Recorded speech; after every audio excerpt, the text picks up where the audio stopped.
My name is Carlos Solet, and I am the lead pastor of Reality Church, Miami. One of the big reasons why I came to know Jesus was because of the faith of two women who took great personal risks to bring the gospel into Venezuela. Esther Carlson and Marjorie Johnson, they moved there and they shared the gospel. They brought preachers together to these revivals. That's where my grandmother and my great-grandmother first heard the gospel. And then it's because of my grandmother and my mom, they shared the gospel with me, and I came to know and trust Jesus Christ. So in many ways, planting a church in Miami is a continuation of this missionary spirit, of being able to want to see people discover and display the reality of Jesus. So it's 2019, and I'm praying about what to do next. I had already pastored in the past, and I was in Chicago in seminary, and the Lord clearly confirms a call for us to go back to Miami and start a church. We moved there. I start doing a residency remotely in North Carolina at the Summit Collaborative. And here's what happens. March of 2020 comes, and we have our first interest meeting. And then suddenly 2 weeks later, after our first interest meeting, COVID hits.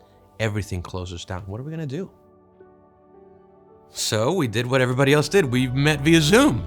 11 people gathered. The Lord began to grow our team through Zoom, through these book studies. We came to January of 2021. There were about 50 to 60 people meeting online. People that I hadn't even met in person. And so then in September of that year, as things began to open up in Miami, we started Reality. And we celebrated our first official service in September of 2021. Part of the reason why we planted in Miami is because, number one, we felt called to the city, to serve it, to contribute to it.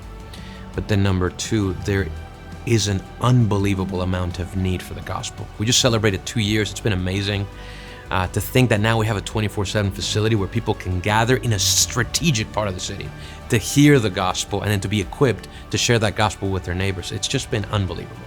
Part of what I hope to see in the future is I want to see our church established, which means in this next season, we want to establish elders. So we want the church to be self-governing, and we would love to be able to send out other missionaries and church planters to be able to plant wherever God is calling them. Part of my encouragement to people, especially when they're considering their calling, is to not be afraid, but to take that risk so that you can see the hand of God move in incredible ways.